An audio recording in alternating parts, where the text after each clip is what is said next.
வணக்கம் மக்களே. இன்னைக்கு நம்ம என்ன பார்க்க போறோம் அப்படின்னா இண்டெக்ஸோட அப்டேட். நிஃப்டி 50 -0.76% அளவுக்கு இன்னைக்கு டவுன் ஆயிருக்கு. நிஃப்டி நெக்ஸ்ட் 50 0.13% அளவுக்கு வந்து அப் ஆயிருக்கு.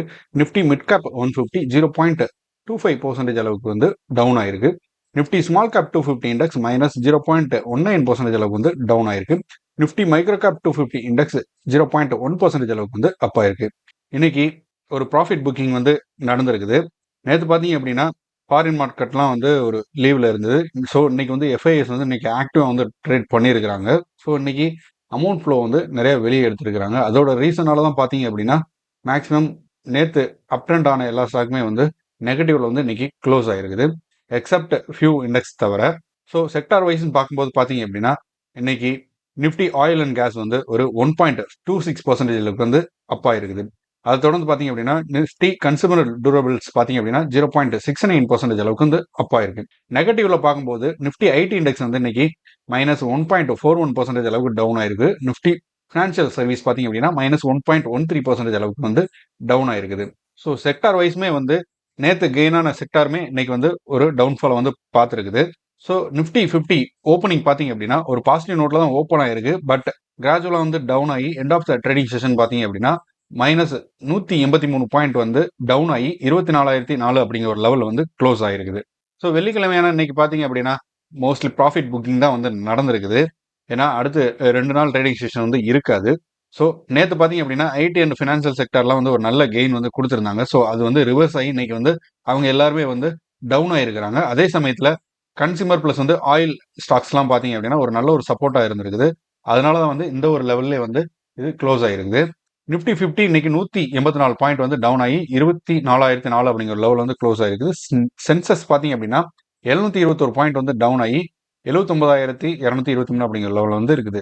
ஸோ ரெண்டு இண்டெக்ஸுமே பார்த்தீங்க அப்படின்னா இந்த வீக்ல வந்து ஒரு 1% அளவுக்கு வந்து கெயினை கொடுத்துருக்குது இன்னைக்கு டவுன் ஆகி இருந்தாலுமே.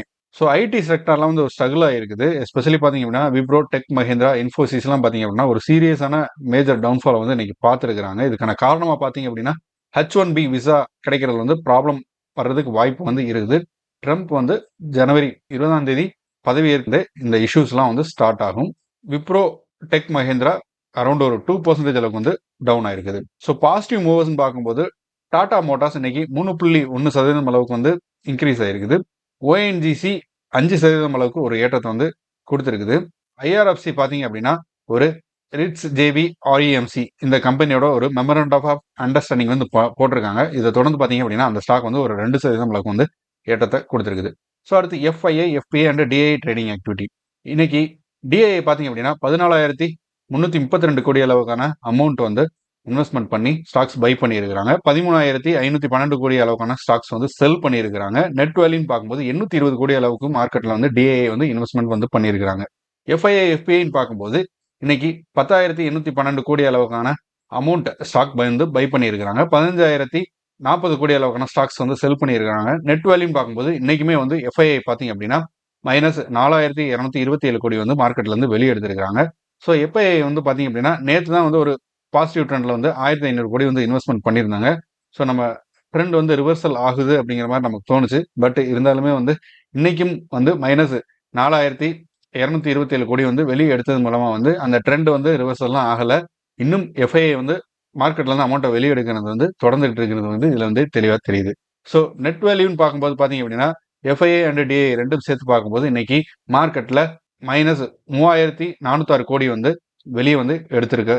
ஸோ இது வந்து ஒரு நெகட்டிவ் சைனாக தான் பார்க்கப்படுது. ஸோ மண்டே ட்ரேடிங் செஷன் வந்து பார்க்கலாம். நமக்கு பிப்ரவரி 1 பார்த்தீங்க அப்படின்னா நம்மளோட ஃபினான்ஷியல் பட்ஜெட் வந்து தாக்கல் செய்ய போறாங்க. ஸோ அதை தொடர்ந்து வந்து நம்ம ஸ்டாக் மார்க்கெட்ல நிறைய ஃபிளக்சுவேஷன்ஸ் வந்து வர்றதுக்கு வந்து வாய்ப்பு இருக்கு. ஸோ இப்போ ஏதாவது கன்சிடர் பண்ணணும் அப்படின்னு நினைக்கிறவங்க வந்து கொஞ்சம் பொறுமையாக வெயிட் பண்ணி ஸ்லோவாக கன்சிடர் பண்ணுறது வந்து பெட்ரு. பல்கான குவான்டிட்டியில் வந்து பை பண்ணுறது வந்து தவிர்க்கணும்.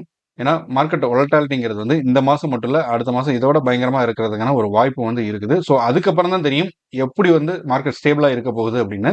ஸோ அந்த பிப்ரவரி மந்த் அந்த ஃபினான்ஷியல் பட்ஜெட்டை தொடர்ந்து பார்த்தீங்க அப்படின்னா Q3 ரிசல்ட்டும் வந்து நிறைய கம்பெனிகள் வந்து வெளியாக ஆரம்பிச்சிடும். இப்பவே வந்து நிறைய கம்பெனிகளோட எக்ஸ்பெக்டட் பிளஸ் வந்து ஆன்டிசிபேட்டட் ரிசல்ட்ஸ் வந்து மார்க்கெட்ல வர ஆரம்பிச்சிருக்கு. ஸோ அந்த ஃபிளக்சுவேஷனால தான் வந்து ஸ்டாக்ஸ் வந்து ஏறதும் இறங்குறதும் வந்து இருந்துகிட்டு இருக்கு. ஸோ மார்க்கெட்ல நம்ம கவனமா இருக்க வேண்டிய காலகட்டமா வந்து இது இருக்குது. ஸோ அடுத்து top 5 gainers and top 5 losers பார்த்தீங்க அப்படின்னா நிஃப்டி 50ல ONGC, Tata Motors, SBI life, Titan, Nestle India. Top 5 losers பார்த்தீங்க அப்படின்னா Wipro, HDFC bank, Adani port, tech Mahindra, Cipla. Nifty next 50ல டாப் 5 கெய்னர்ஸ் பார்த்தீங்க அப்படின்னா DMart, RECL limited, Chola finance, நாக்ரே, லோதா. டாப் 5 லூசர்ஸ் பார்த்தீங்க அப்படின்னா Zomato, Bajaj holding, Zydus life science, Shree cement, Divi's lab. So Brigade இந்த கம்பெனியில் வந்திருக்கக்கூடிய ஒரு அப்டேட். பிரிகேட் என்டர்பிரைசஸ் பார்த்தீங்க அப்படின்னா ஒரு 20 ஏக்கர் லேண்ட் வந்து பெங்களூர்ல மெயினான ஒரு ஏரியாவில் வந்து அக்விசிஷன் வந்து பண்ணியிருக்கிறாங்க. இதுல வந்து அவங்க ஒரு சிக்னிஃபிகண்டான ஒரு ரெசிடென்சியல் ப்ராஜெக்ட் வந்து பண்ண போறாங்க. இந்த ஏரியா பார்த்தீங்க அப்படின்னா ஒயிட்ஃபீல்டு கோஸ்கோட் ரோட்ல வந்து இருக்குது. இந்த அக்விசிஷனுங்கிறது 20 ஏக்கர். இதோட ஒர்த்துன்னு பார்க்கும்போது 630 கோடியா வந்து இருக்க போகுது. ஸோ இந்த ப்ராஜெக்ட் வேல்யூவேஷன் பார்த்தீங்க அப்படின்னா கிராஸ் டெவலப்மெண்ட் வேல்யூ பார்த்தீங்க அப்படின்னா 2700 கோடியா வந்து இருக்கும். இதோட சேலபிள் ஏரியா பார்க்கும்போது அப்ராக்சிமேட்டா 2.5 மில்லியன் ஸ்கொயர் ஃபீட்டா வந்து இருக்க போகுது. ஸோ இந்த ஸ்ட்ராட்டஜி வந்து மெயினாக ஃபோக்கஸ் பண்ணுறது பார்த்தீங்க அப்படின்னா இவங்களோட கமிட்மெண்ட் வந்து தெளிவாகவே தெரியுது. ஒரு ஹை குவாலிட்டி சஸ்டைனபிள் ஸ்பேஸ் வந்து லிவிங் ஏரியா வந்து இவங்க உருவாக்குறதுக்கு தான் வந்து பார்க்குறாங்க. ப்ளஸ் வந்து ஒரு லாங் டேர்ம் ரெசிடென்ஷியல் எக்ஸ்போஷன் வந்து இவங்களோட ஸ்ட்ராட்டஜியாக வந்து இருக்குது. ஸோ அடுத்து பார்த்தீங்க அப்படின்னா ஹிந்துஸ்தான் யூனிலிவர் லிமிடெட் இந்த கம்பெனியில் வந்து இருக்கக்கூடிய ஒரு அப்டேட். இந்த கம்பெனி பார்த்தீங்க அப்படின்னா ஒரு அக்விசிஷன் வந்து பண்ணியிருக்கிறாங்க. ஸ்கின் கேர் கம்பெனி ஒரு ஸ்டார்ட் அப் வந்து வாங்கியிருக்கிறாங்க. அதோட பேர் பார்த்தீங்க அப்படின்னா மினிமலிஸ்ட், அதுதான் அந்த கம்பெனியோட நேம். இதோட வேல்யூவேஷன் பார்த்தீங்க அப்படின்னா 3000 கோடி அளவுக்கு வந்து இந்த அக்விசிஷன் வந்து பண்ணியிருக்கிறாங்க. ஸோ இது மூலமா வந்து அவங்க வந்து ஸ்கின் கேர் செக்மெண்ட்லேயும் வந்து அவங்க பொசிஷன் வந்து ஸ்ட்ராங் பண்ணியிருக்கிறாங்க.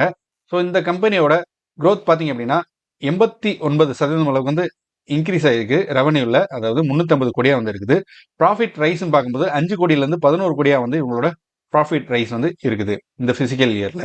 ப்ராடக்ட் ரேஞ்சுன்னு பார்க்கும்போது இவங்க வேரியஸ் ஸ்கின் ப்ராடக்ட், அதாவது சன்ஸ்கிரீன், ஹேர் ரிப்பேர் சீரம், இதெல்லாம் வந்து இவங்களோட போர்ட்ஃபோலியோவில் வந்து இருக்குது. ப்ளஸ் இந்த போர்ட்ஃபோலியோங்கிறது இவங்களுக்கு வந்து அடுத்து வரக்கூடிய ஒரு 4 வருஷங்களுக்கு ஒரு ப்ராஃபிட்டபிளாக இருக்கக்கூடிய ஒரு ப்ராடக்ட் தான் வந்து இவங்க வச்சிருக்கிறாங்க. ஸோ அடுத்து பார்த்தீங்கன்னா ஐடிஎஃப்சி ஃபர்ஸ்ட் பேங்க் லிமிடெட் இந்த கம்பெனியில் வந்து இருக்கக்கூடிய ஒரு அப்டேட். இந்த கம்பெனியோட Q3 பர்ஃபார்மன்ஸ் வந்து ஸ்ட்ராங்காக இருக்குது. ப்ளஸ் வந்து க்ரோத்தும் நல்லா இருக்குதுங்கிற மாதிரி நியூஸஸ் வந்து வெளியே வந்திருக்குது. இவங்களோட லோன் அண்டு டெபாசிட் பார்த்தீங்க அப்படின்னா ஒரு நல்ல ஒரு க்ரோத் வந்து காமிச்சிருக்கிறாங்க. லோன் பார்த்தீங்க அப்படின்னா 21.9% அளவுக்கு இயர் ஆன் இயரில் வளர்ந்துருக்குது. அது 2,30,30,947 கோடியாக வந்து இருக்குது. குவார்ட்டரில் 3.7% அளவுக்கு வந்து இன்க்ரீஸ் ஆகிருக்குது. டெபாசிட்டும் வந்து இன்க்ரீஸ் ஆகிருக்குது. 28.8% வந்து இன்க்ரீஸ் ஆகிருக்கு. 2,27,266 கோடியாக வந்து இருக்குது. காசா டெபாசிட்டும் பார்த்தீங்க அப்படின்னா 32.3% அளவுக்கு வந்து இன்க்ரீஸ் ஆகி 1,13,091 கோடியாக வந்து இருக்குது. காசாங்கிறது வந்து கரண்ட் அக்கௌண்ட் சேவிங்ஸ் அக்கௌண்ட். இந்த காசா ரேஷியோங்கிறது வந்து இம்ப்ரூவ் ஆகிருக்குது. 47.8% வந்து இருக்குது. டோட்டல் பிஸ்னஸ் பார்க்கும்போது லோன் பிளஸ் வந்து டெபாசிட் க்ரோத் வந்து 25.2% வந்து இருக்குது. இயர் ஆன் இயர்ல 4,58,213 கோடியா வந்து இருக்குது. இது மூலமா வந்து பாத்தீங்க அப்படின்னா ஒரு ரோபஸ்டான ஃபினான்ஷியல் ஹெல்த் வந்து ஐடிஎஃப்சி ஃபர்ஸ்ட் பேங்க் வந்து வச்சிருக்காங்கிறது தெளிவா தெரியுது. Q1 எண்ட்லேயே பார்த்தீங்க அப்படின்னா ஐடிஎஃப்சி ஃபர்ஸ்ட் பேங்க் வந்து வரா கடனுக்காக சில அமௌண்ட்டை வந்து அவங்க ஒதுக்க வேண்டியதாக இருந்தது. ஸோ அது ஃபியூச்சரை ப்ரிடிக்ட் பண்ணி அவங்க அப்பயே ஒதுக்கிட்டாங்க. ஸோ அந்த ஒதுக்குனது வந்து அந்த கம்பெனிக்கு நெகட்டிவாக வந்து முடிஞ்சிருச்சு. ஸோ வரா கடன் வந்து அதிகமாக போகுது அப்படிங்கிற ஒரு தாட்டில் வந்து அந்த ஸ்டாக் வந்து போட்டு அடியடின்னு அடிச்சிட்டாங்க. ஸோ இருந்தாலுமே வந்து இந்த கம்பெனி ஒரு நல்ல வேல்யூவேஷன்லாம் இருக்குது இப்போதைக்கு. ஸோ பர்ஃபார்மன்ஸும் வந்து ஸ்ட்ராங்காக பண்ணியிருக்கிறாங்க. ஸோ அவங்களோட Q3 அஃபிஷியல் ரிப்போர்ட் வரும்போது தான் தெரியும் அவங்க எந்த அளவுக்கு நல்லா பர்ஃபார்ம் பண்ணியிருக்காங்க அப்படின்னு. ஸோ அடுத்து கேஇசி இன்டர்நேஷனல் லிமிடெட் இந்த கம்பெனியில் வந்துருக்கக்கூடிய ஒரு அப்டேட்.